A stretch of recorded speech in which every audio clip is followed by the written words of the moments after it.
அனைத்தும் ஆண்டவரின் கரத்தில். அனைத்தும் ஆண்டவரின் கரத்தில். அது போறதுக்கு முன்னால போன வாரம் என்ன செய்தி கேட்டோம்? ஞாபகம்? அடையாளங்களாய் மட்டும் இல்லை, அஸ்திபாரமாகவும் நம்ம எதுலாம் அஸ்திபாரமா இருக்கணும்? விசுவாசத்துல, கீழ்ப்படிதல்ல, ரெண்டு ஞாபகம் இருக்கு. வேற பரிசுத்தத்துல நீங்களா தனி பிரசங்கம் பண்ணக்கூடாது. அவர் போன வாரம் சொன்ன செய்தியில் திருப்பி கேட்கிறேன். சரி, பரவாயில்ல, கவனிச்சிருக்கீங்க, ரொம்ப சந்தோஷம். இன்னைக்கு நம்ம தியானிக்க போறது அனைத்துமே ஆண்டவருடைய கருத்து. ஆண்டவர் நமக்கு ஒரு அஸ்திபாரமா இருக்கிறார். எல்லாமே நமக்கு அவர் தான். ஆண்டவர் இல்லை அப்படின்னா எதுவும் இல்லை. எல்லாம் கர்த்தருடைய கருத்துல இருக்கிறது. அவர் நம்மை நேர்த்தியாய் நடத்துகிறார், செம்மையாய் நடத்துகிறார். எல்லாவற்றையும் ஆழ்வு செய்கிறவர் அவர் தான். ஆண்டவர் தான் நமக்கு எல்லாமே அப்படிங்கிறது தான் இந்த நாளுடைய செய்தியினுடைய ஒரு தலைப்பாக இருக்கிறது. எடுத்தவரை வாசிக்கலாம். ஏசாயா தீர்க்கதரிசன புத்தகம் 14ஆம் அதிகாரம் 27வது வசனம்.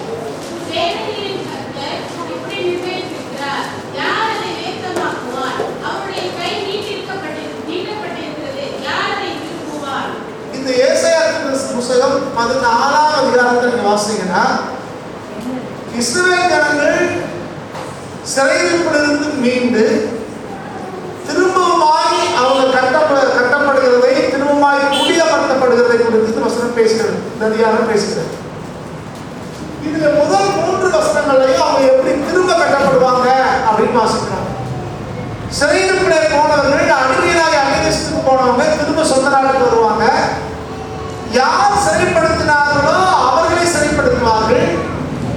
யார் உங்களை அடிமையாக வச்சிருந்தாங்களோ அவர்களை தங்களுக்கு வேலைக்காரராய் கொள்வார்கள் என்றெல்லாம் தேவன் திரும்ப இஸ்ரவேல் ஜனங்களை கட்டுவதை குறித்து பேசுகிறார். அப்புறம் நீங்க 4 இருந்து 21 வரைக்கும் வாசம்னா, இப்படி திரும்ப கட்டப்பட்ட ஜனங்கள் பாபிலோன் ருசிக்கு எதிராக அவங்க எப்படியெல்லாம் இருக்க போறாங்கிறத ஒரு சவாலாக, ஒரு சேலஞ்சாக சொல்லப்பட்டிருக்கிறது. அது பின்னாடி நீங்க 22, 23 வாசிங்கன்னா, ஆண்டவர் லூசிபருக்கு விரோதமாய் பேசுகிறதை நம்ம பார்க்கிறோம். 24, 26 வாசம்னா ஆண்டவருடைய ஒரு திட்டம் என்ன, இந்த இஸ்ரவேலரை குறித்து, மீட்கப்பட்ட ஜனங்களை குறித்து தேவனுடைய திட்டம் என்ன என்பதை 24 இருந்து 26 வரைக்கும் வாசிக்கிறோம். இந்த பின்னணியில தான் இந்த 27வது வசனம் சொல்கிறது. இங்க என்ன வாசிக்கிறோம்? சேனைகளின் கர்த்தர் இப்படி நிர்ணயித்திருக்கிறார், யார் அதை உயர்த்தமாக்குவான்? அவருடைய கை நீட்டப்பட்டிருக்கிறது, யார் அதை திருப்புவான்? சிறையிருப்பிலே இருந்தவர்களை மீட்டெடுத்து திரும்ப கட்டுகிற தெய்வம், அவளுக்கு குறித்த தேவத்தினத்தை நிறைவேற்றுகிற கர்த்தரை குறித்து தான் வேதம் சொல்கிறது. அவர் சேனைகளின் கர்த்தர் அப்படின்னு. நம்முடைய ஆண்டவர் யாரா? சேனைகளின் கர்த்தர். வேத புத்தகத்தில் பல இடங்கள்ல வாசிக்கிறோம், ஆண்டவர் நமக்காக யுத்தம் செய்கிறார். ஆண்டவர் அவர் யுத்தம் செய்கிறார். நம்முடைய பிள்ளைகளுக்காக, அவரை நம்புகிறவர்களுக்காக, அவரை பின்பற்றுவதற்காக தேவன் யுத்தம் செய்கிறார். அவரிடத்துல நம்ம கண்களுக்கு தெரியாத ஒரு பெரிய சேனை இருப்பதை நம்ம பார்க்கிறோம். சீரிய ராணுவம் சமாரியாவை முற்றுகையிட்டது.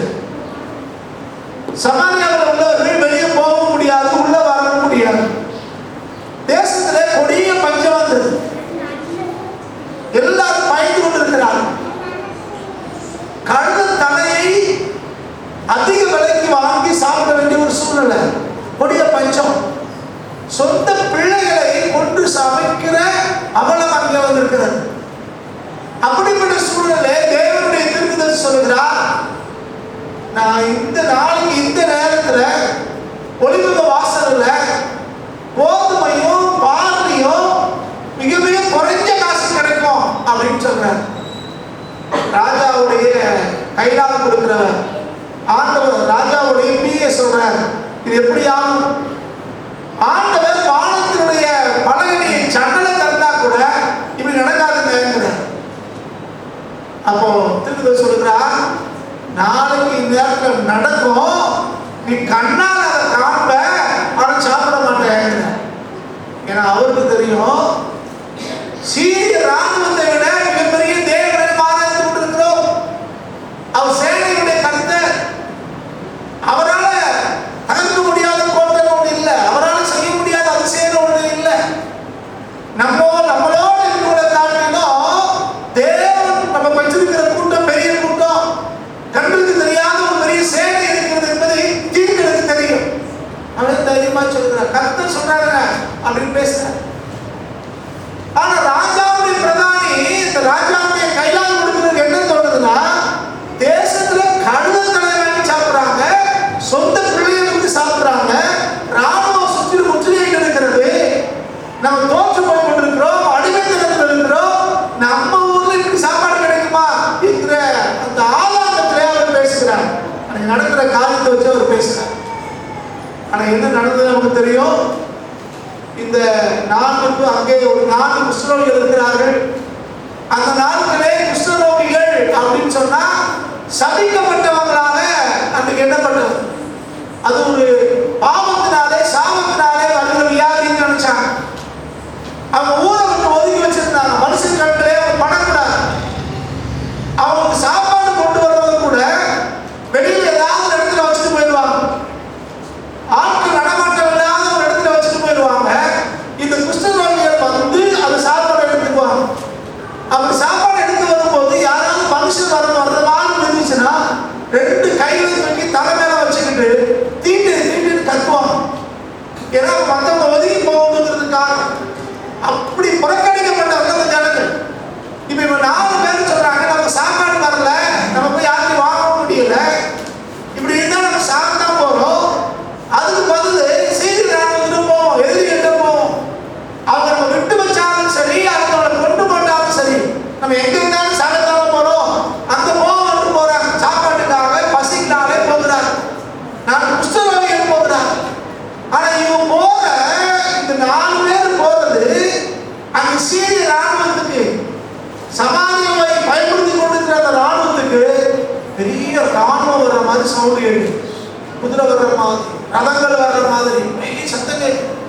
பயந்து போய் எல்லாத்தையும் அவங்க கூடாரத்தில் போட்டு விட்டு அந்த ராணுவம் திரும்ப ஓட ஆரம்பிச்சது. சீரிய ராணுவம் திரும்ப ஓட ஆரம்பிச்சது. வேதத்துல நம்ம வாசிக்கிறோம், இந்த 4 பேருடைய சத்தமே ஒரு பெரிய ராணுவம் சத்தமா கேட்கும்னா, 4 தொழுநோயாளிகளுடைய சத்தம் பெரிய ராணுவத்துக்கு சத்தமா கேட்கணும்னா, தேவனுடைய சேனையே வந்திருந்தா அங்க என்ன நடந்துட்டு யோசிச்சு பாருங்க. சாதாரண 4 குஷ்டரோகிகளுடைய நடந்து போற சத்தத்தை வச்சு மிகப்பெரிய சீரிய ராணுவம் பயன்படுத்தி கொடுத்த ராணுவம் பயந்து போயிருச்சு. இது 4 பேரும் போய் அங்க இருக்கிற ஆகாரங்களை எடுக்கிறார்கள், கூடாரம் கொண்டு ஒழிச்சு வைக்கிறாங்க. அப்புறம் அவங்களே பேசுறாங்க, எதுக்கு ஒழிச்சு வைக்கணும், எல்லாமே நமக்கு தானேன்னு சொல்லிட்டு அவங்க சொல்றாங்க, இது நற்செய்தி அறிவிக்கிறேன்னா நம்ம மட்டும் இப்படியே இருந்தா சரியில்லை, போய் அரண்மனையாருக்கு சொல்லுவோம், ஊருக்காரங்களுக்கு சொல்லுவோம், அவங்களுக்கு அந்த வாய்ப்பு கிடைக்கணும்னு சொல்லும் போது எல்லாரும் ஓடி வராங்க. சரி, ராணுவம் கூடாரம் கொண்டு நடத்துக்கு எல்லாரும் ஓடி வராங்க. எல்லாத்துக்கும் சாப்பாடு கிடைக்குது, திருமணம் இருக்குது, ஓடி வர்றாங்க. இந்த கூட்டத்துக்குள்ள ராஜாவும் கைலாக இருக்கிற அந்த மனுஷன் சிக்கிக்கொண்டான். அவன் கீழே விழுந்துட்டான். எல்லாரும் அவன் மிதிச்சு ஏறி நடந்து வராங்க. தெலுங்குண்டமான ஜனம். அவன் சாப்பிடுறத, அவன் விற்கிறத எல்லாத்தையும் கண்ணால பார்க்கிறான். ஆனா அவன் சாப்பிடாத வழி செத்து போகிறான். வேதம் சொல்லுகிறபடி, கர்த்தருடைய வார்த்தை சொல்லுகிறபடி அங்க ஒரு பெரிய அதிசயத்தை பார்க்கிறோம். தேவன் தம் சேனைகளின் கர்த்தர் என்பதை, எதிராக வருகிற சகல சேனைகளின் துரத்தி அடிக்கிறதை இங்கே நம்ம பார்க்கிறோம். நம்முடைய ஆண்டவர் சேனைகளின் கர்த்தர், நமக்காக யுத்தம் செய்கிறவர், நமக்காக வழக்காடுகிறவர், நமக்காக பரிந்து பேசுகிறவர், நமக்காக எல்லாவது செய்து முடிக்கிறவர் தான் நம்முடைய தேவனாய கர்த்தர். இங்கே ஏசாயா சொல்கிறார், சேனைகளின் கர்த்தர் இப்படி நிர்ணயித்திருக்கிறார். நிர்ணயித்திருக்கிறார் என்னது? ஆண்டவர் உறுதிப்படுத்தி வச்சிருக்கார், ஆண்டவர் குறிச்சு வச்சிருக்கார். இவருக்கு இப்படிதான் என்று ஆண்டவர் நிர்ணயம் பண்ணிட்டார். ஆண்டவர்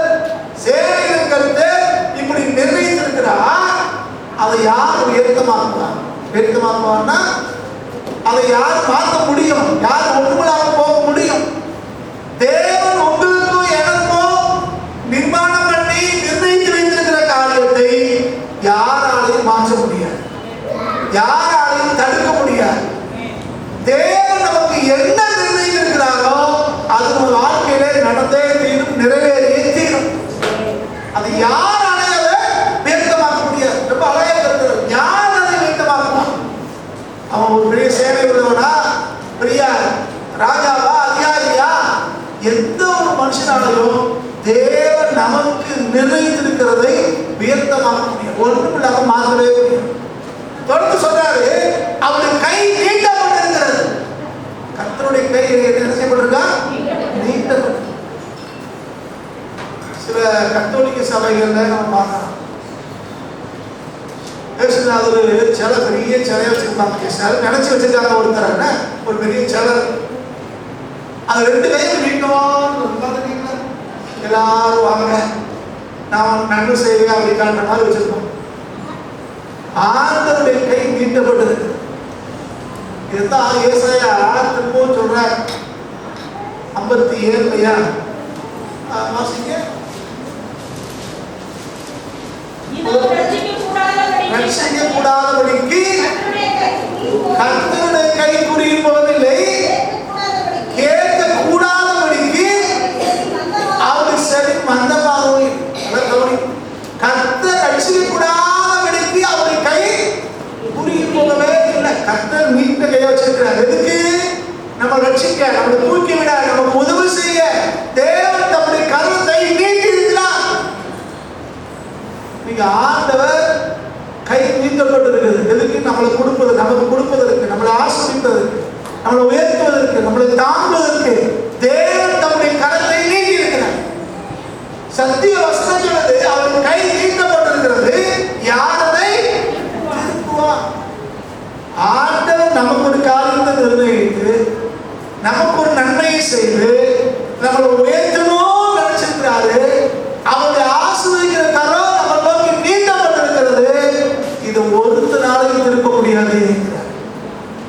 தேவன் ஒரு மனுஷனை ஆசீர்வதிக்கணும்னு நினைச்சிட்டாருன்னா, தேவன் ஒரு மனுஷனை உயர்த்தணும்னு நினைச்சிட்டாருன்னா, தேவன் உங்க வாழ்க்கையில இடைப்படணும்னு நினைச்சிட்டாருன்னா, அதை எந்த மனுஷனாலையும் மாற்ற முடியாது.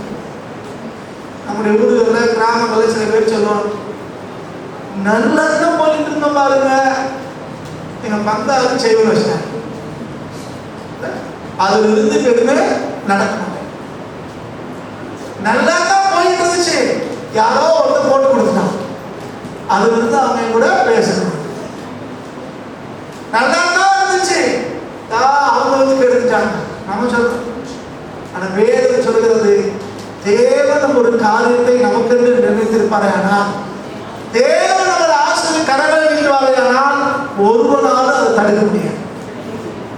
தேவன் நம்ம வாழ்க்கையிலே அவர் இடைப்படணும்னு திட்டம் வச்சிருந்தாருன்னா அதை ஒருத்தராலே மாற்றணும். யாரை பார்த்து சொல்றா? சிறைப்பட்டு போன இஸ்ரவேலர்களை பார்த்து சொல்ற. நீங்க ஒரு காலத்துல சிறைப்பட்டு போனீங்க, அடிமையில இருந்தீங்க. ஆனா சிறையாக்கிறவர்களை சிறையாக்கும்படி கர்த்தர் உங்களை மாற்றினார். அன்னையர்கள் உங்களை அடிமைப்படுத்தினவர்கள் உங்களை விசாரித்து வந்து உங்க கூட இருந்து உங்களுக்கு வேலையாட்களாக பார்த்தாங்க. சிறையாக்கிறவர்களை சிறையாக்கி கொண்டு போவாங்க.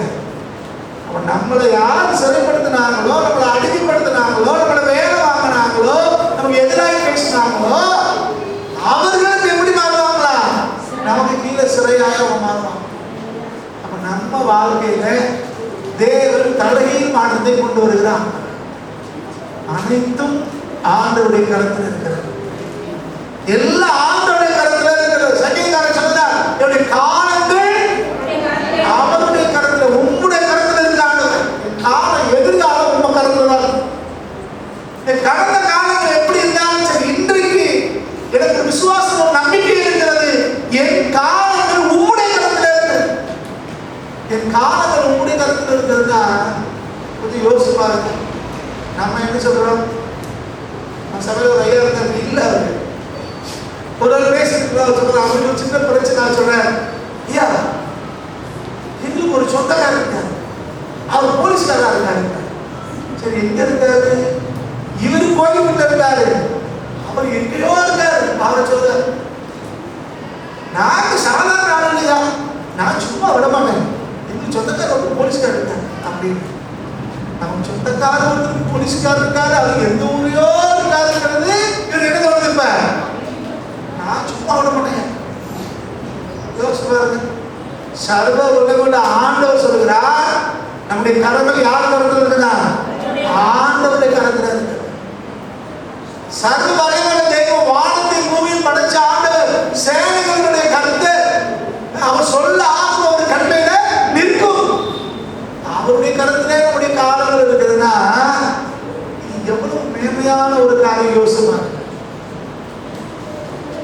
அந்த ஆண்டவரை குறித்து வேதத்தில் வாசிக்கிறார். வேதம் சொல்கிறது அவர் நிர்ணயித்திருக்கிறார். அப்படின்னு அர்த்தம், நம்ம ஒவ்வொருத்தர் வாழ்க்கை குறித்தும் தேவனுக்கு ஒரு திட்டம் இருக்கிறது. நம்ம ஒவ்வொருத்தர் வாழ்க்கை குறித்தும் தேவனுக்கு என்று ஒரு சித்தம் இருக்கிறது. நம்ம ஒவ்வொருவருடைய வாழ்க்கை குறித்தும் தேவன் ஒரு மகிமையான ஒரு நோக்கம் வச்சிருக்கிறார். ஒருவேளை நம்மளை குறித்தே நமக்கு தெரியாம கூட இருக்கலாம். ஆனா கர்த்தர் நம்ம மீது நினைவாக இருக்கிறார். நம்ம பத்தி நமக்கு நினைவு இல்லாம இருக்கலாம். ஆனா கர்த்தர் நம்மை மறவாதான். ஆனா முறைக்கு தியானிச்சுட்டு அவங்களுக்கு ஞாபகத்தில் இருக்கும். சகரியா அந்த நாட்களிலே தேவனுடைய ஆலயத்திலே ஊழியம் செய்கிறார். அவருக்கு ஒரு நாள் தேவதூதன் வர்றார், காவலியில் வர்றார். வந்து சகரியா சொன்னார், உன் வேண்டுதல் கேட்கப்பட்டது. உன் மனைவியாக எலிசபெத் ஒரு ஆண் பிள்ளையை பெற்றெடுக்க போறாங்கன்னு சொல்றாங்க. அப்ப சகரியா சொல்றாரு, எப்படிங்க எனக்கு வயசாயிருச்சுங்க. அது சொல்ல வார்த்தை குறிச்சிங்கள, என் மனைவிக்கும் வயசாயிருச்சு, இவ்வளவு வேகமா குழந்தை இல்லை, நீங்க இப்படி சொல்றீங்களே. யாருக்க? தேவதூதன். அவர் என்ன சொன்னாரு? உன் வேண்டுதல் கேட்கப்பட்டது. அப்படி இவர் ஒரு ஆளுக்கு ஜெபம் பண்ணிருக்கார். காலங்கள் கடந்த பின்பு இவர் ஜெபம் பண்ணதே விட்டுட்டார். ஜெபம் பண்ணியவர் ஜெபத்தை விட்டாலும், ஜெபம் பண்ணியவர் ஜெபத்தை மறந்தாலும், சர்வ வல்லமையுள்ள தெய்வம் நீங்களும் நானும் ஆராதிக்கிற கர்த்தர் ஜெபத்தை மறக்காத. நம்ம என்ன ஜெபம் பண்ணமோ அந்த ஜெபத்தை அவர் நினைவாக இருக்கிறார். எனக்கு ஜெபம் பண்ணாங்களே, இதை கேட்டாங்களே, இதுக்காக ஜெபம் பண்ணாங்களே, கர்த்தர் அங்கே ஞாபகமாக இருக்கிறார், நம்ம மேல நினைவாக இருக்கிறார். ஆனா அவர் ஏற்ற நேரத்திலே அவர் செய்கிற கர்த்தர். எதை எப்ப செய்யணும்னு அவருக்கு தெரியும். வாசிக்கிறோம், நம்முடைய கல்யாண பத்திரிகை நிறைய பேர் போட்டிருப்பாங்க, மேல எழுதலாம், அதனது காலத்தில் எல்லாத்தையும் நேர்த்தியாக செய்திருக்கிறார் அப்படின்னு போடுவாங்க. நம்ம நிறைய பொய் சொல்லுவாங்க கல்யாண பத்திரிகையில. இல்ல கர்த்தர் இது காரியம் கர்த்தரால் வந்தது அப்படின்னு. யாரால வந்திருக்கோம் நமக்கு தெரியும், யாரால வந்துச்சு, எப்படி இருந்துச்சு. ஆனா மேல போறது என்ன பண்ணுவோம்? ஆனா அது தப்பா போட்டா கூட ஒண்ணு உண்மை, ஒண்ணு யதார்த்தம். அவர் அதனது காலத்துக்கு எல்லாவற்றையும் நேர்த்தியாச்சு. நம்ம தவறாய் புரிந்து கொண்டா கூட கர்த்தர் ஒருபோதும் தீங்கு செய்யாத ஆண்டவர். யாருக்கு எதை எப்ப செய்ய வேண்டும் என்று தேவன் அறிந்திருக்கிறார். அதை ஒருத்தராலே மாற்ற முடியாது. நான் பலமுறை உதாரணம் சொல்லியிருக்கிறேன். அம்மா அப்பா சாப்பிட்டு இருக்காங்க, சின்ன பிள்ளை 2 மாசம் 3 மாசம் 6 மாசம் பிள்ளை. அம்மா அப்பா பிரியாணி சாப்பிட்றாங்க பார்த்துட்டு அப்படியே எச்சில் வடிக்குது, இல்லை பிளேட்டை பிடிச்சி இழுக்குது. உடனே அம்மா அப்பாலாம் பார்த்துட்டு என் பிள்ளை விட்டு எப்படி சாப்பிடுறேன், பிரியாணி செஞ்சிருப்போம், மட்டன் பிரியாணி செஞ்சிருப்போம் அப்படின்னு ஒரு சின்ன பிள்ளைக்கு போய் உடனே கறி துண்டு எடுத்து ஊட்டி விடுவாங்களா? சின்ன பிள்ளைக்கு என்னதான் கொடுப்பாங்க? அது அழுதாலோ, அடம்பிடிச்சாலோ, பிளேட்டை பிடிச்சி இழுத்தாலோ, சாப்பிடும் போது கையை பிடிச்சி இழுத்தாலோ அதுக்கு பாலத்தான் கொடுப்பாங்க. அதுக்கு யாரும் இறைச்சி துண்டை கொடுக்குறது. ஆனா அதே பிள்ளை ஒரு 3 வயசு 4 வயசு ஆன பிள்ளை இப்ப அம்மா அப்பா என்ன செய்வாங்க? நீ பிரியாணி செஞ்சிருக்கியா, உடனே சாப்பிடு அப்படின்பா. அது வேண்டாம் வேண்டாம் போகணும், பின்னாடியே தொடர்ந்துட்டு போவான். 1 வாய் சாப்பிட்டு ஒரு துண்டை சாப்பிடு அப்படின்பா. நிலவ காட்டுறாங்க, போலீஸ் வந்துருப்பாங்க, புச்சாண்டி வர்றாங்க, எடுத்துட்டியோ சொல்லி அதை சாப்பிட வைக்கிறதுக்கு எதை வேண்டான்னு சொன்னாங்களோ, கொடுக்காம தடுத்தாங்களோ அதை திரும்ப அந்த பிள்ளைக்கு கொடுக்கறதுல தீவிரம் காட்டுவான். ஏன்? இவ பிள்ளை வளர்ந்துருக்குது, சின்ன பிள்ளைல கொடுத்தா சிக்கிக்கிறோம், அது டைஜஸ்ட் ஆகாது. இப்ப அப்படி இல்லை, இந்த பிள்ளைக்கு இது கண்டிப்பா இருக்கு. நம்மளே நம்ம பிள்ளை வாழ்க்கையில் இவ்வளவு அக்கறை உள்ளவங்களா இருந்தோம்னா சர்வ வல்லமையுள்ள தெய்வம் உங்களுக்கு எனக்கு தகப்பனாக இருக்கிறவர், நம்மளை அதிகமாக நேசிக்கிறவர், நமக்கான தம்முடைய ஜீவனையே கொடுத்தவர், இதெல்லாம் செய்யாத இருக்கிறது எப்படி? அவர் சொல்றாரு, கர்த்தர் சரி, கர்த்தர் இப்படி நிர்ணயித்திருக்கிறார். யாருக்கு எதை செய்யணும், எப்படி செய்யணும், எங்க செய்யணும், எப்ப செய்யணும், தேவன் நிர்ணயித்திருக்கிறார். அதை யாரதை தேவன் நிர்ணயித்திருக்கிறத அதை உயர்த்தமாக்கவே முடியாது, ஒன்றுமில்லாம கர்த்தருடைய கரம் நீட்டப்பட்டிருக்கிறது. அதை யாரும் திருப்பவே முடியாது. ஆண்டவர் ஆசிரியத்தை துவங்கினாருன்னா அது கண்டிப்பா செய்யும். சிலர் சொல்லுவாங்க, அது எங்களுக்கு கிடைக்க வேண்டியது அங்க போயிடுச்சு, இங்க வர வேண்டியது அங்க போயிடுச்சு, எனக்கு நடக்க வேண்டியது அவங்க தட்டி பறிச்சு போயிட்டாங்க, எங்களுக்கு கிடைக்க வேண்டிய நன்மையை அவங்க ஏமாந்து பறிச்சு போயிட்டாங்க, எனக்கு கிடைக்க வேண்டிய பங்கை அவங்க வஞ்சகமா எடுத்துட்டாங்க. ஒன்றை புரிந்து கொள்ளுங்க, தேவன் நமக்கு ஒன்று கொடுக்கணும்னு திட்டம் வச்சிருந்தாருன்னா அதை யாராலையும் மாற்ற முடியாது. தேவன் நம்மளை ஆசிரியக்கணும்னு நினைச்சிட்டாருன்னா அதை யாராலையும் தடுக்க முடியாது.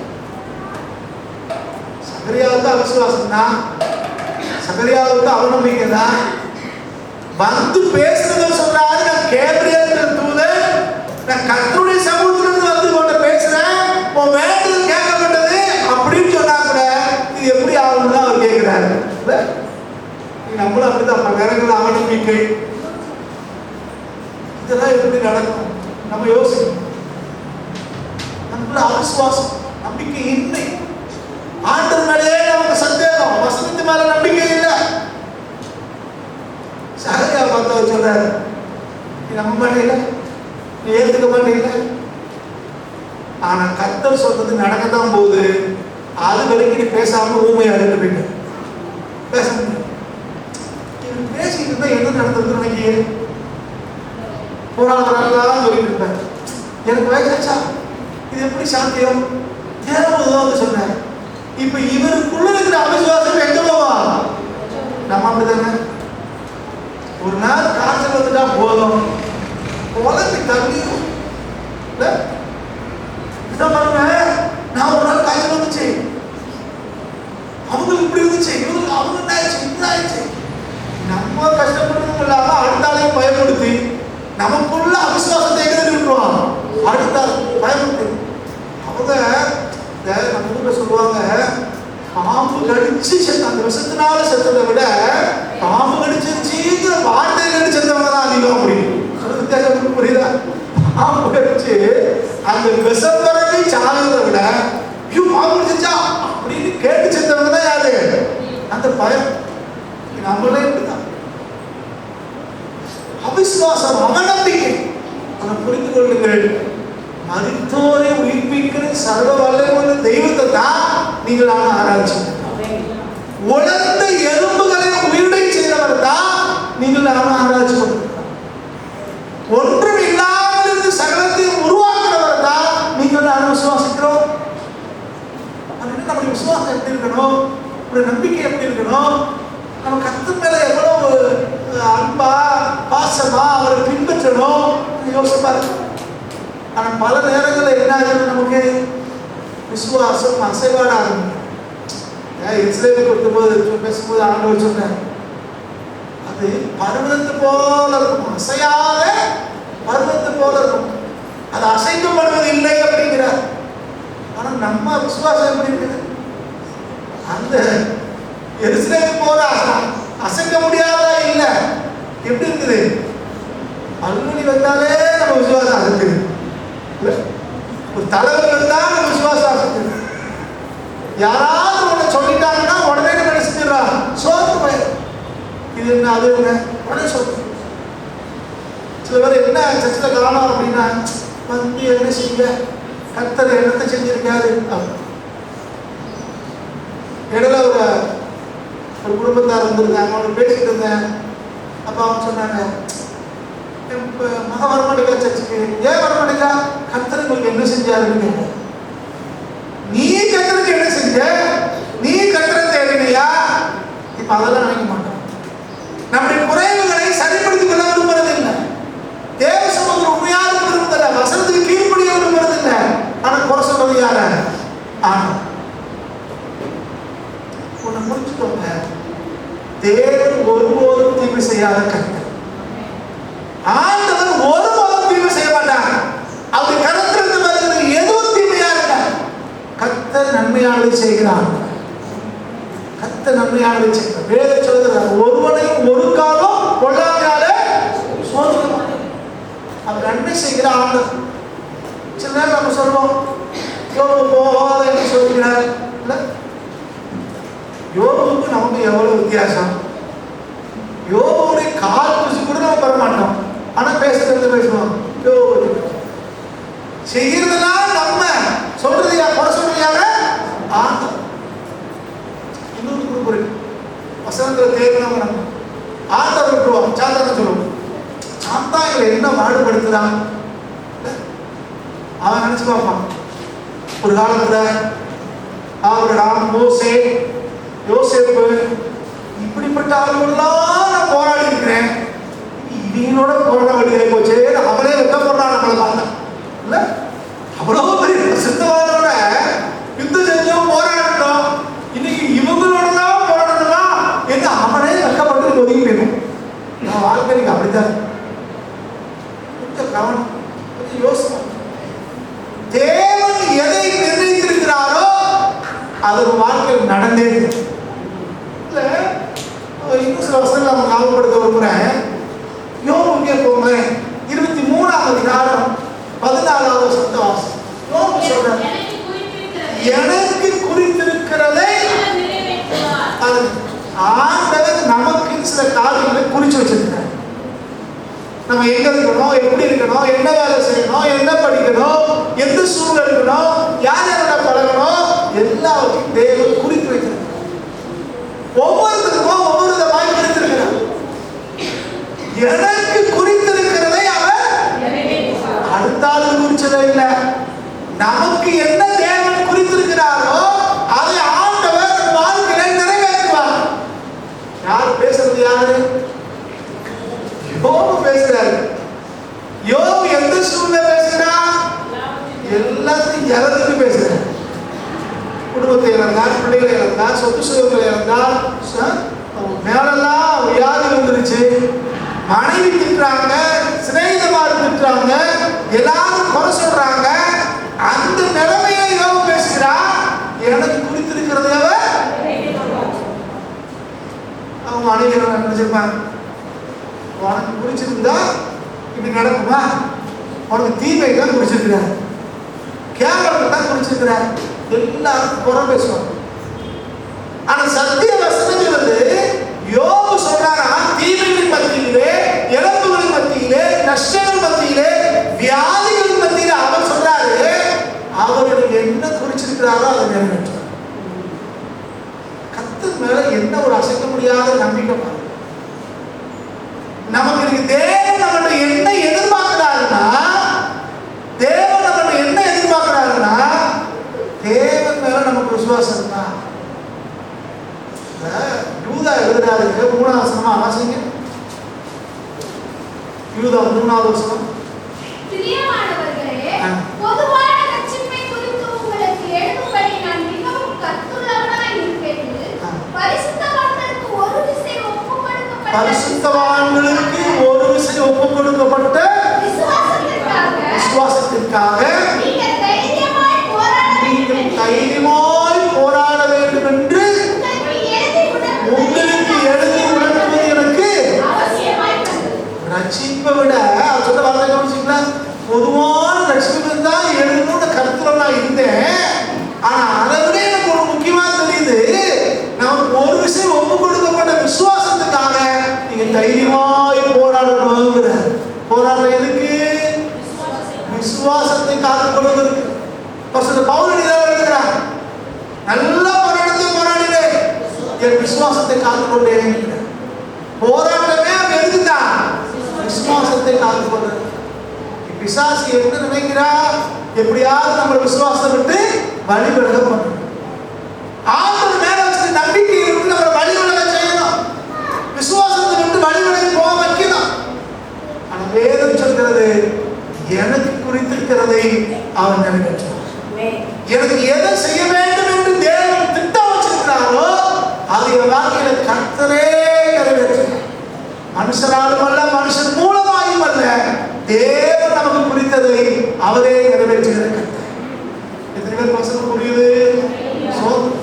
அவர் நமக்கென்று தேவன் எதை குறித்திருக்கிறாரோ அது கண்டிப்பாக நடக்கும். தேவன் ஒருத்தர் வாழ்க்கையவும் வீணாய் போக அனுமதிக்கிறார். நம்ம விலகி ஓடினாலோ, நம்ம அமைதியா இருந்தாலோ, தேவன் நம்ம வாழ்க்கை குறித்து ஒரு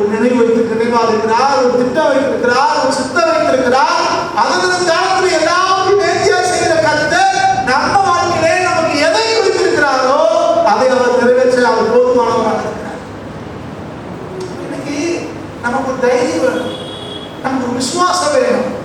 நம்ம வாழ்க்கையில எது நடந்தாலும் சரி, கர்த்தருடைய கரத்திலிருந்து வருதுன்னா அது நன்மைக்கு வந்தா தேவன் ஒருபோதும் தீமையை அனுமதிக்க மாட்டார். சரி, என்ன நடந்தாலும் சரி தேவன் அதை நன்மையாய் மாற்றினார். அவரிடத்தில் அன்பு கூறுகிறவனுக்கு சகலமும். அது எப்படிங்க? நஷ்டம் எப்படி நன்மையாய் மாறும், இழப்பு எப்படி நன்மையாய் மாறும், நமக்கு புரியுது. அது நடக்கும்போது நம்மளால புரிந்து கொள்ள முடிகிறது. ஆனா காலங்கள் கடந்த பிறகு தெரியும் தேவன் நன்மையானதை செய்தார். யோசேப்பை கொண்டு போய் அடிச்சு குடியில போடும்போது, யோசேப்பை வியாபாரிகளுக்கு விற்கும் போது, அவன் சிறைச்சாலைக்கு போகும்போது அது ஏதாவது நம்ம மாதிரி தெரிஞ்சிருக்குமா?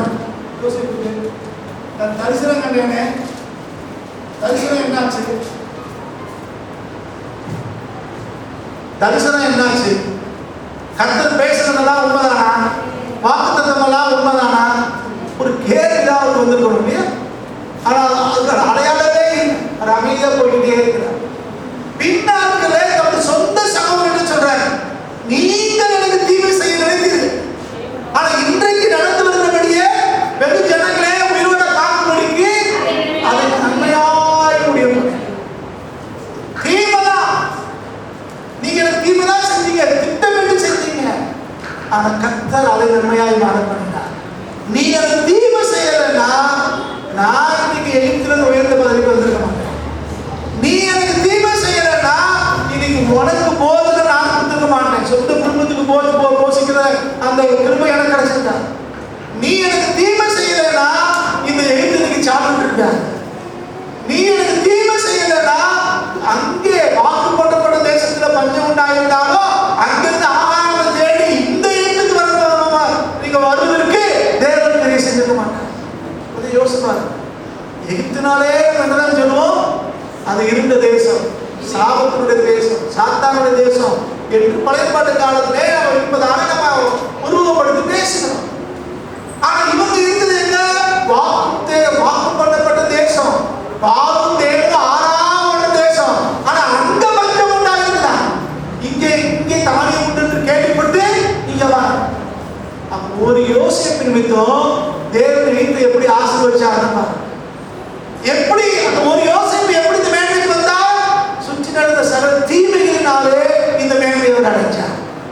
அப்ப நீ சாத்தானோ சத்துருக்களோ நம்ம நம்பி இருக்கிறவங்களோ யார் நமக்கு எதிராக வந்தாலும், யார் தீமை செஞ்சாலும், நடக்கிற காரியங்களா நமக்கு எதிராக இருந்தாலும், தேவன் பட்சத்தில் இருந்தார், நாம் தேவனுடைய பட்சத்தில் இருந்தால் தேவன் எல்லா தீமைகளையும் அவர் நன்மையாய் மாற்றுகிறார். அவர் நமக்கென்று குறித்திருக்கிறதை அவர் நிறைவேற்றுவார். தேவன் நமக்கென்று குறித்திருக்கிறதை அவர் நிறைவேற்றுவார். அது யாராலையும் தடுக்க முடியாது, யாராலையும் அதை மாற்ற முடியாது. அவர் சகலத்தையும் சரியாய் நம்முடைய வாழ்க்கையிலே இந்த ஆண்டவர் செய்வார். இதை யோபு சொல்றார் பாருங்க, 42ஆம் அதிகாரம் 2ஆம் வசனத்துல, தேவரீர் சகலத்தையும் செய்ய வல்லவர், நீர் செய்ய நினைத்தது தலைவனாக இருக்கிறேன். தேவரே சகலத்தையும் செய்ய வல்லவர். ஆண்டவர் இதைத்தான் செய்ய முடியும், இதை செய்ய முடியாதுன்னு அவர் சகலத்தையும் செய்வார்.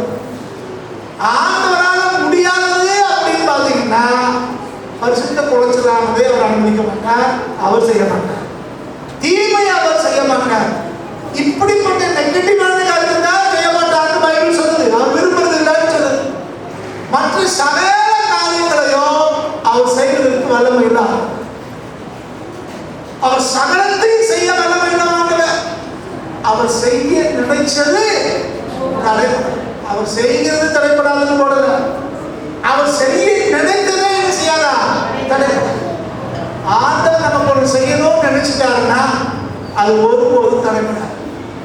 யாராலையும் தடுக்க முடியாது, எந்த சக்தியாலையும் தடுக்க முடியாது, எந்த மனுஷனாலையும் தடுக்க முடியாது. அது செய்வனையா இருக்கலாம், வெளிசூன்யமா இருக்கலாம், பேயா இருக்கலாம், பிசாசா இருக்கலாம், எதுவா இருந்தாலும் தேவன் செய்ய நினைத்தது ஒருபோதும் தடைப்படாது. கர்த்தர் தடைப்பட அனுமதிக்கவே மாட்டார். காரணம் அவர் நினைச்சிருக்கார். அவர் நினைச்சதை ஒருத்தரால மாற்ற முடியாது. அவர் நம் மீது நினைவா இருக்கிறார். அவருடைய நினைவுகள் நன்மைக்கு ஏற்பானவை, தீமைக்கு ஏற்பானவை அல்ல. அது நன்மைக்கு ஏற்பானவை, சமாதானத்துக்கு ஏற்பானவை. தேவன் நமக்கு நன்மை செய்யவே அவர் நம்ம நினைத்திருக்கிறார். அவர் நினைச்ச காரியம் ஒருபோதும் தடைப்படாது. கர்த்தர் நமக்கு செய்ய நினைச்சது ஒருபோதும் தடைப்படாது. நமக்கு தெரியும், ஆண்டவர் பல நேரங்களில் நமக்கு நன்மை செய்ய விரும்புகிறார். பல இடங்களில் பல சூழ்நிலை செய்ய விரும்புகிறார். வாசிக்கிறேன். இப்ப யாத்திராகமம் 14ஆம் அதிகாரம் 21ஆம் வசனம்.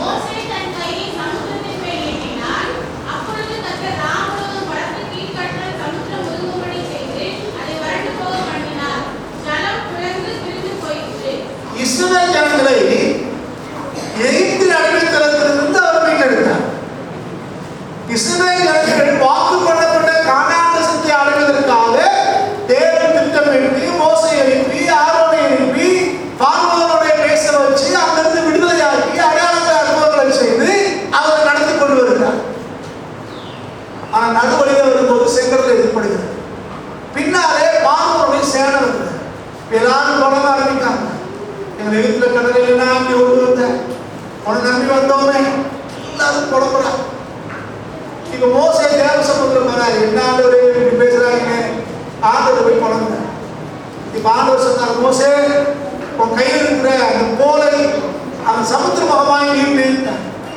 யோசிப்பாரு, பெரும் கூட்டம் செங்கடலுக்கும் பார்வோன் சேனைக்கு நடுவில் புலம்பிக் கொண்டிருக்கிறது.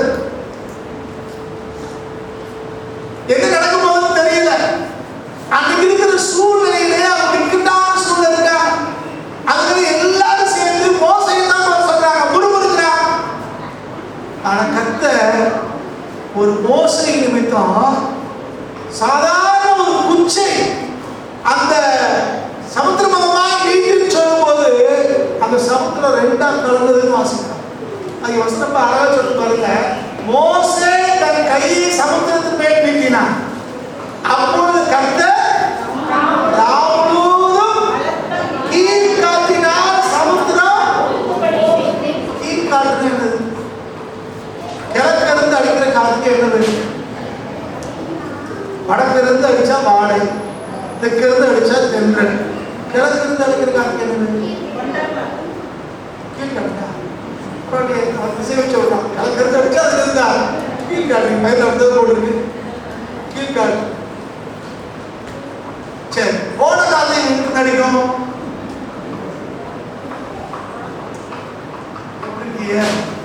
கிராமத்தாருக்கு சொல்லுங்க, மேகாத்துக்கும் மேகாத்து அடிச்ச தண்ணியில வத்தி போய் ரோட்ல இருக்கும். அது போன காத்து. கிழக்கிருந்து அடிக்கிற காத்து கொண்டது அப்படிமா. இது என்ன பேர் என்ன சொல்லுதுன்னா தமிழ் பாடம் நடத்துற மாதிரி இருக்கு. சரி, கவனிங்க. பைபிள் என்ன சொல்லுது? இது கிழக்கிருந்து ஒரு காத்து அடிக்குமா? அது எப்ப அடிக்குமா? ராமனுக்கு காத்து. இந்த காத்து அடிச்சா என்ன நடக்கும் சொல்லுது? சமுத்திரம் ஒதுக்கும்னு போடுது. சமுத்திரம் ஒதுக்கும்படி செய்து எதை வறண்டு போய் செய்வார்? கசகட்டை இல்லை, குளத்தை இல்லை, எதை வறண்டு போய் சொல்றா செய்யற? சமுத்திரம் வறண்டு போய் செய்வோம். நீங்க நான் ஆராதிக்கிற தெய்வம் சாதாரணவர் இல்லை. சமுத்திரத்தை கீழ்காற்றினாலே வறண்டு போக செய்கிறவர். வறண்டு போக பண்ணினால் ஜலம் தண்ணீர் பிளந்து பிரிந்து போயிடும். இது கற்பனை பண்ண முடியுதா? கடல் தண்ணீர் ரெண்டா பிரிந்து போகணும். இந்த காற்று பக்கம் உடனே ரெண்டு பக்கமும் போய் தனியா நிற்கணும். நடுவுல வெட்டாத்துறை காணப்பட்டுச்சான். இங்க எல்லாரும் கடந்து போறாங்க. தேவன் நமக்கு குறித்திருக்கிறதை நிறைவேற்றுவார். செங்கடல் வந்தாலும் பார்வோன் சேனை வந்தாலும் எதுவுமே நடக்காது போல தெரிஞ்சாலும் எல்லாமே நமக்கு எதிரடையா இருந்தாலும் நம்ம தேவன் வாழ்க்கையிலே ஒரு மேன்மையை கட்டத்திற்கான வாய்ப்பு இல்லாத போல தெரிஞ்சாலும் சூழலில் எல்லாமே நமக்கு எதிராக இருந்தாலும் சத்திய வசனம் சொல்லுது தேவன் வெட்டாந்தரை உண்டாக்குற கடந்து போகப்படுகிறார். ஆனா அதே நேரத்துல 15ஆம் அதிகாரம் 12வது வாசிங்க. 15 12 பாருங்க. இப்ப அடுத்து என்ன நடக்குது? நல்லா கவனிக்கணும். முதல்ல மோசே தன் கையை சமுத்திரத்து மேல நீட்டினாரு. இப்ப கீழ்காற்று அடிச்சிச்சு, தண்ணீர் ஒதுக்க ஆரம்பிச்சது, அந்த வெட்டாந்தரை காணப்பட்டுச்சு, நடந்து போயிட்டாங்க. இவங்க போறத பார்த்துட்டு இப்ப அடுத்த ஆரோடைய சேனை நினைக்கிறாங்க, நீ தனிப்பையில நினைக்கிறியோ, அடித்தளத்திலிருந்து வீட்டுல நினைக்கிறையோ, பார்த்து பண்ணுங்க காணாம நடக்கல நினைக்கிறையோ, உன்னை விட மாட்டோம் அப்படின்னு அதே சமுத்திரத்துக்குள்ள நுழையிறான், அதே வெட்டாந்தரைக்குள்ள நுழையிறான். நாங்க விட மாட்டோம், திரும்ப ஒரு அடித்தளத்துக்குள்ள கொண்டு வருவோம் என்று பின்னாடி போறான். ஆனா வேதம் சொல்கிறது, நீர் உமது வலது கரத்தை நீட்டி பூமி என்ன செஞ்சாங்க? இப்ப அவங்கள அங்கே வெளியே நமக்கு எதிராக எழுபது கூட்டம். தேவன் நமக்கு குறித்திருக்கிறதை, தேவன் நமக்கு திட்டமிட்டிருக்கிறதை, தேவ சித்தத்தை நம்மளை அடைய விடாதபடி தடுக்க நினைக்கிற கூட்டம், அது என்னமா பூமியால விழுக்கப்பட்டு போகும். நேற்று இரவுல ஒரு 10:30 மணி இருக்கும், கன்னியாகுமரி மாவட்டத்திலே ஒரு ஊழியக்காரருடைய சபையிலே பேசிக்கொண்டு, அப்ப எதிர உள்ள ஒரு சம்பவத்தை சொன்னார். ஒரு சின்ன காலத்துல அவர் சொன்னார், தடையாளர்கள்னு சொன்னோம். அவர் கேட்கல, அப்படிதான் அப்படின்ட்டார். நான் அமைதியாயிட்டேன். இன்னைக்கு அவரும் உயிரோடு இல்லை, அந்த வீடும் அவங்களுக்கு சொந்தம் இல்லை, அடுத்தது விலைக்கு வாங்கி வேற ஒருத்தர் வந்து குடியிருக்காங்க. சின்ன விஷயத்த கேட்கல, ஆனா நீங்க யாருமே கண்டுக்க பண்ணாத. இதுதான் வேதம், இதுதான் சத்தியம். கர்த்தர் இப்படிதான் சொல்ற. திரும்ப அடிமைத்தனத்துக்குள்ள கொண்டு போக நினைக்கிறவங்க, திரும்ப வீழ்த்து நினைக்கிறவங்க, திரும்ப நம்மளை கெடுக்க நினைக்கிறவங்க, தேவ சத்தத்தை, தேவ திட்டத்தை, தேவ தீர்மானத்தை தடுக்க நினைக்கிறவங்க என்னமா அன்னைக்கு என்ன நடந்துச்சு? ஆமானுக்கு அவன் கொடுத்துக்கும் இஸ்ரவேல் ஜனங்களுக்காக, யூத ஜனங்களுக்காக அவங்க தேடி குறிச்சாங்க. மொர்தெகாய்க்காக ஒரு சிலுவையை செஞ்சு வைக்கிறான். சிலுவையை செஞ்சது ஆமான். யாருக்காக செய்யறாரு? மொர்தெகாய். இப்ப சிலுவையை தொங்க விடப்பட்டது யாரு? மொர்தெகாய் இல்ல, ஆமான். மொர்தெகாய் எங்க இருக்கிறாரு? அவர் ராஜ்யத்திலே உயர்த்தப்பட்டார். ஆமான் போய் அவன் மனைவிட்ட போய் சொல்றாரு, அரண்மனைக்கு போனா, தெருவுல போனா எல்லாரும் என்ன வணங்குறாங்க, ஆனா ஒருத்தருக்கு அவன் மொர்தெகாயிட்டு அவன் என்ன பார்த்தா வணங்கவே மாட்டேங்க. அவன் அந்த அம்மா சொல்லுது, அவன் யூதனானா அவன் முன்பாக தாழ்ந்து போறது நிச்சயம். ஏன்னா யூதன் கர்த்தரை தவிர யாரையும் வணங்க மாட்டான். மரியாதை செலுத்துவான், அது வேற. ஆனா அவன் வணக்கத்துக்குரியவன் யாருதான்? கர்த்தர் ஒருத்தர். அவன் யூதனானால் நீ அவனுக்கு முன்னால தாழ்ந்து போறது நிச்சயம். சொந்த மனைவி சொல்றான், எனக்கு அன்பான தேவனுடைய பிள்ளைகளை ஒன்றை மறந்துடாதீர்கள், நீங்கள் நானும் ஆவிக்குரிய யூதராக இருந்தால், கர்த்தருக்கான வைராக்கியம் பாராட்டினால் நமக்கு எதிராக ஒருவனும் எழுத முடியாது. அவர் ரொம்ப அழகாக ரோமருக்கு எழுதணும், கர்த்தர் நம் பட்சத்தில் இருந்தால் நமக்கு விரோதமாக இருப்பவர் யார்? கர்த்தர் நம் பட்சத்தில் இருந்தால் நமக்கு விரோதமாக இருக்க முடியாது. ஒருவனுடைய வழிகள் கர்த்தருக்கு பிரியமாக இருந்தால் அந்த சத்துருக்களும் அவனோடு கூட சமாதானமாக பணி செய்வார். இதுதான் சத்தியம். தேவன் நமக்கென்று எதை ஆண்டவர் குறித்திருக்கிறாரோ அது நம்முடைய வாழ்க்கையிலே நிறைவேறும். சகலமும் அவருடைய கரத்திலே இருக்கிறது. ஆண்டவர் ஆளுகை செய்கிற ஆண்டவர், அவருடைய கரத்திலே நீங்கள் நாம் இருக்கிறோம். அவர் இந்த நாட்கள்ல எதை குறித்து நம்ம கவலை இருந்தாலும், எதை குறித்து நமக்கு தைரியம் இன்மை இருந்தாலும், எதை குறித்து நம்ம யோசித்து கொண்டிருந்தாலும் ஒன்று மறந்துடக்கூடாது, நம்முடைய காலங்கள் அவருடைய கரத்திலே இருக்கிறது. ஆண்டவர் ஆளுகை செய்கிறவர், அவர் சகலத்தையும் நேர்த்தியாய் செய்கிற கர்த்தர்.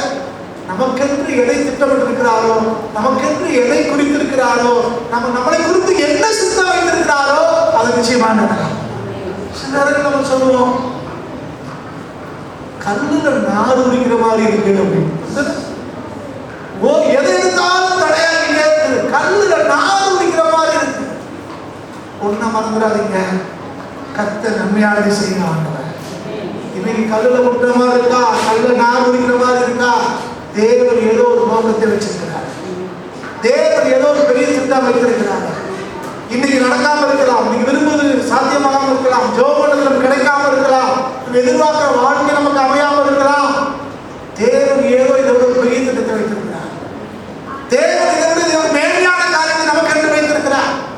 அதை அடையணும் அப்படின்னா நமக்கு ஒரு நம்பிக்கை தேவை. கர்த்தர் எல்லாவற்றையும் சரியாக செய்கிறார். அவர் ஆளுகை செய்கிற ஆண்டவர், நம்மளை அவர் சரியாக நடத்துகிற கர்த்தர்.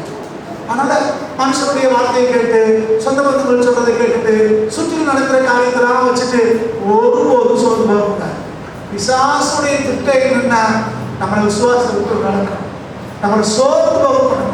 வேதம் சொல்கிறது, நீங்கள் சோர்ந்து போகலையானால் உங்களுடைய பலன், அது நோக்கமே என்னன்னா நம்முடைய பலனை கொடுக்க வச்சு. சோர்ந்து போயிட்டோம்னா பலன் புரியுச்சுன்னா எங்கேயும் போக மாட்டோம், வீட்டில் மூலையில உட்காந்துருவோம், சோர்ந்து உட்காந்துருவோம். எந்திக்கிறதே காலையில 8 மணி 9 மணி தான்.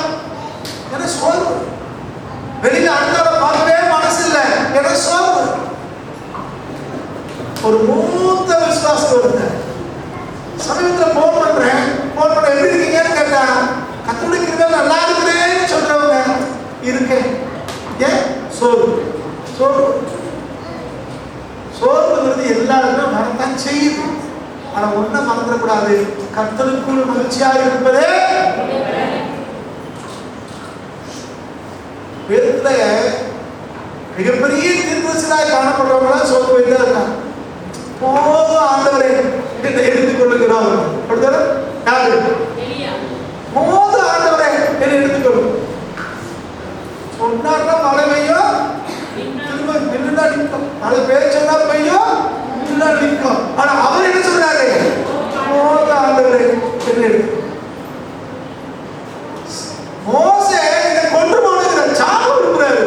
எதுக்கு இவங்களோட எனக்கு போராடிக்கிட்டு நான் ஒவ்வொருத்தையாவது வர்றீங்க? சோர்ந்து போனாங்க. சோர்வுங்கிறது இயற்கை. பூமியில் இருக்கிற வரைக்கும் பல நேரங்களில் சோர்வு வரலாம். ஆனால் சோர்வு நிலைத்திருக்குமையானால் நம்முடைய பலன் குறுகிறது. மாம்சம் பலவீனம் உள்ளதுதான், ஆனால் ஆவியோ உற்சாகம் உள்ளது. ஆவியானவர் நமக்குள்ள இருப்பாருன்னா அவர் நம்மளை உற்சாகப்படுத்திட்டே இருப்பார். இதுக்கெல்லாம் சோர்ந்து போதையா, கர்த்தரோட நடத்துறார். கர்த்தர் நடத்துறார். ஒரு சம்பவத்தை சொல்லி செய்ய விரும்புகிறேன். ஆண்டவர் அறியாத காலத்துல எங்க ஐயா ஆல்ரெடி சொல்ற ஒரு ஆள் சொல்லுவார், அவங்க அப்படி சொல்லிட்டாங்க, இவங்க அப்படி சொல்லிட்டாங்க, யாராவது சொன்னா சொல்லுவார். இந்திரா காந்தி பிரதம மந்திரி, அவங்க மோதிலால் நேருடைய பேத்தியா, ஜவஹர்லால் நேருடைய மகன், பிரதம மந்திரி அவங்க. ஆனா நம்ம ஊர்ல தெரு மூலையில் இருக்கிற ஒரு பையன் மேடம் கொண்டு நம்ம அவர் திட்டான், குறை சொல்றான். இவன் குறை சொல்றான். அதை நினைச்சு அம்மா வருத்தப்படுமா? எந்த ஊர்ல 1க்கு 6 நம்மளுக்கு பேசிட்டானே, என்னைக்காவது நினைச்சிருக்கா? நினைச்சுட்டே. தாவீது சீமையை திட்டுறான். தாவீது அதுக்கு கவலைப்படவே, சரி கர்த்தரால் அனுபவிச்சுட்டா அது போட. இவங்கெல்லாம் ஒரு குறையப்படுறதே. காரணம் என்ன? பேசிப்போம். இப்படிதான் பிசாசுடைய ஜனங்களும் பல நேரங்களில் நம்ம சோர்வுக்குள்ளாக வார்த்தைகள் பேசும்போது இதெல்லாம் கண்டுக்க கூடாது. கர்த்தர் என்னை எதுக்கு அழைச்சிருக்கிறார்? கர்த்தர் என்ன வாக்கு பண்ணியிருக்கிறார்? தேவன் என்ன தரிசனம் கொடுத்திருக்கிறார்? அது நிறைவேறும்படிக்கு கர்த்தரை சார்ந்திருக்கிறதே உடைய மனசு சோர்வதோ சஞ்சலப்படவோ ஒருபோதும் தேவன் பரிசு சொல்றார், என்னை கொன்று போட்டாலும் அவர் மீது நம்பிக்கையா இருப்பேன். எனக்கு கொண்டு போட்டா கூட பரவாயில்லைங்க, நான் அவர் மேலதான் நம்பிக்கையா இருப்பேன். ஏன்னா கேட்டு ஆண்டவர் கேட்கிறார், நீங்களும் போய்விட மனதா இருக்கிறீர்களோ அப்படின்னு. எல்லாம் கஷ்டமா இருக்கு, கடினமான உபதேசம், அவனுக்கு இப்படி இல்லை, ஆனா நீங்களும் போய்விட மனதா இருக்கிறீர்களோ. அவர் பேர் சொன்னாரு, யாருக்கு போவோம்? யார்கிட்ட போவோம்? ஜீவனோட வார்த்தைகள் எல்லாம் ஒவ்வொன்றுதான் வார்த்தையா இருக்கு, ஒவ்வொன்றுதான் வாழ்க்கை இருக்கு. ஒவ்வொரு விட்டு எங்க போகும்? நீங்க அதுதான் நம்முடைய விசுவாச நம்பிக்கையா மாறும். ஒவ்வொருக்கு எங்க ஆனதே போகும். நீதான் எனக்கு நம்பிக்கை, நீதான் எனக்கு அடைக்கலம், நீதான் நடத்துற கட்ட. உண்மை நம்பி இருக்கிறோம். நீர் எங்களுக்கு குறித்திருக்கிறதை தனிப்பட்ட வாழ்க்கையா இருக்கலாம், குடும்பமா இருக்கலாம், படிப்பா இருக்கலாம், வேலையா இருக்கலாம், எதிர்காலமா இருக்கலாம், தேவன் குறித்து வைத்திருக்கிறார். தேவன் நமக்கு குறித்ததை அவர் நிறைவேற்றுவார். ஜெபம் பண்ணுமா? இருக்கிறவங்க அப்படியே எழுந்து கத்தரை நோக்கி பார்ப்போம். நமக்கு குறித்ததை அவர் நிறைவேற்றி நம்ம குறித்திருக்கிறதை அவர் நிறைவேற்றுவார். ஆண்டவர் நமக்கு நிர்ணயித்ததை யார் உயர்த்தமாக்குவார்? நம்ம நம்புகிறது அவரால். விசுவாசம் எல்லாம் கூட விசுவாசத்தினாலே அன்றைக்கு ராஜ்யங்களை ஜெயித்தார். இன்னைக்கு அந்த விசுவாசம் நமக்கு இருக்கா? ஆண்டவர் ஒரு ஆளுகை செய்கிறவர், ஆண்டோடைய கருத்துல தான் எல்லாமே இருக்குது, நமக்கு ஒரு எல்லாத்தையும் செய்ய முடியுங்கிற நம்பிக்கை நமக்கு இருக்குதா? கர்த்தரை மட்டும் நோக்கி பார்ப்போம். கர்த்தருடைய வாழ்க்கையில ஆளுகை செய்ய முடியும், கர்த்தருடைய வாழ்க்கையில கிரியை செய்ய முடியும். கர்த்தருடைய சமூகத்திலே நம்ம அர்ப்பணம் செய்யலாம். Thank you, Jesus. Thank you, Lord. Thank you, Jesus. ஆளுகை செய்கிறவரே, உங்களுடைய கரங்களை அர்ப்பணிக்கிறோம். எங்களை ஆளுகை செய்யப்படி உங்களை அர்ப்பணிக்கிறோம். உங்களுடைய கரத்துல தான் அதிகாரம் இருக்கையா, ஒன்றுமில்லாமல் இருந்து எல்லாவற்றையும் உருவாக்குற கர்த்தர் எங்க வாழ்க்கையை தெரிய செய்யுங்க. Thank you Jesus. Thank you Lord. Thank you Lord. யாராவது ஒருத்தர் சத்தத்தை உயர்த்தி சுருக்கமாக தேவ சமூகத்தில் ஜெபித்து நன்றி செய்வோம்.